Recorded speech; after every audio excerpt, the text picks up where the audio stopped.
Back, everyone. Mississippi Outdoors Radio on the JT Show. In the studio, of course, our good friend Adam Butler, wildlife biologist, Chris McDonald, also a wildlife biologist, Gerard and Rhino. And joining us now, Chad Dacus, longtime host of Mississippi Outdoors Radio and also very good friend with JT. Hey, Chad, how are you? Hey, Gerard, how are you doing today? I'm doing fine. Thought it'd be a good idea to have you on. I know that you and JT developed quite the relationship over the years, kind of got kicked off through the show here. So what are you thinking today? We really did. And I was talking to Adam about it a little while ago, trying to figure out the first time that I was on the show with JT, and it had to have been maybe 2007-ish, somewhere around in there. I was on there when I was deer program coordinator with the agency, and I would come on and talk about deer regulations in January, and then he would have me on multiple times throughout the year. But there's two shows that I can always remember doing. One was the Christmas show from Carter Jewelers, because I was the only one that was still in town that would come talk on the radio with him.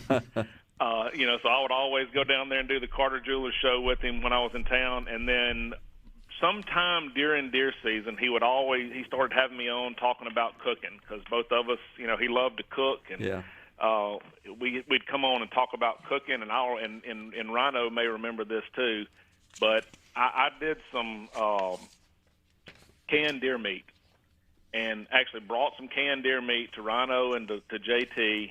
And I think JT sat on the shelf in his office for a long time because he wouldn't eat it. And I made a comment about it. And then when I came back on a couple of weeks later, I brought some back up there and actually cooked it up and warmed it up there in y'all's little break room and made him eat it on the air. Awesome. JT, he always helped me out, especially when I first got started hosting the radio show. He sat with me a couple of times and gave me some advice about things that I was doing good and things that I was doing bad. He was just a great, as good of a person as he was on the radio. He was an even better person off the show, and as a person, he meant a lot to me, and always would reach out to me if there was ever anything going on. And I'd run into him up here in Starkville every once in a while after I moved up here. But he was a great person. He is definitely going to be missed.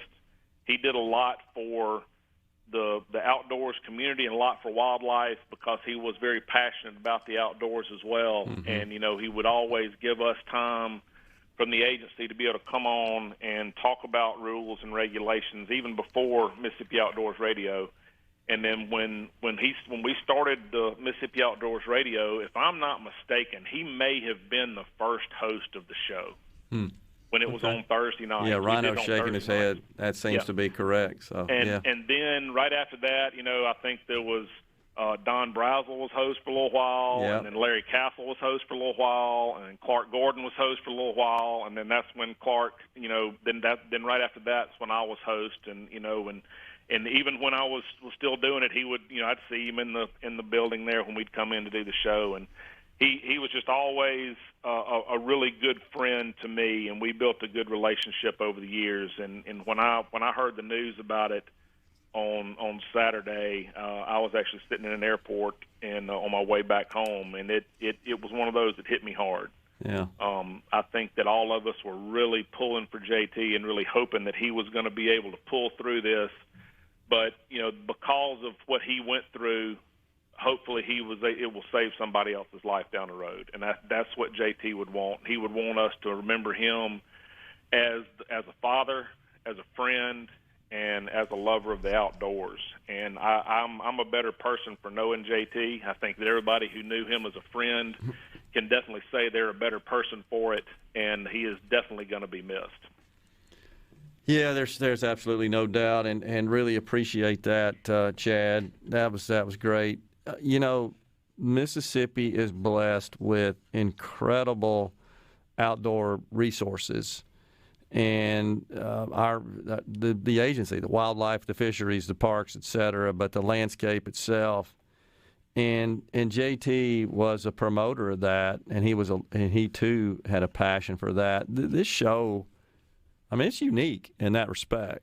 That we come on once a week and talk for an hour about just that. Mm-hmm. But it is so much a part of Mississippi and so many Mississippian lives. It is something that I think warrants this kind of focus and attention. And JT knew that, and he was such a great ambassador for that. That's right, and I think that he would tell us all that we need to go out there and to do something for conservation. And I think that's the biggest thing that we could probably do is wildlife biologists and as conservationists is let's all try to let's all try to do something for JT as far as the outdoors is concerned, from the hunters to the bird watchers to the folks that just like to go sit in their backyard and be outside. Let's all try to do something for conservation for JT, and I think that would mean a lot for him, and I know it would mean a lot for the great state of Mississippi. Yeah, that's well said. I totally agree.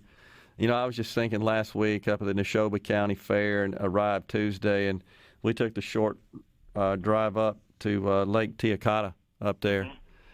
That little stretch through there, that's some beautiful land through there, is it not? I mean, it is just awesome. And I think we're all, and I'm including myself in this, we're a little bit guilty of being in our little insulated worlds, and we don't realize just the beauty that is right under our nose in this state. And taking that trip, and it was 7:30 or so when the sun was setting, and it was before the storm set in, and it was a clear blue sky. It's just beautiful through there. And then sitting in that restaurant looking out on that lake, you just like, am I in Mississippi? I mean, you can't really believe it, and it's just God's beauty on display. It's magnificent.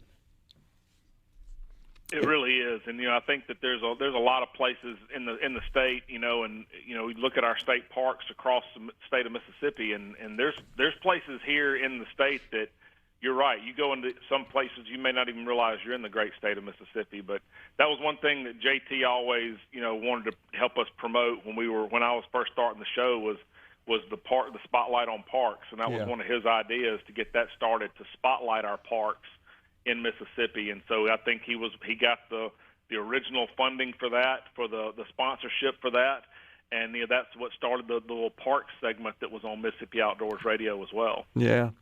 I just was thinking about that last week, just in that short drive, just how blessed we are. It's just under our nose, and we're all within a few miles of that sort of beauty and in the diversity of our landscape as well. And JT, of course, a person that traversed the state and understood that and highlighted that no matter where he was, and he used his platform to do so.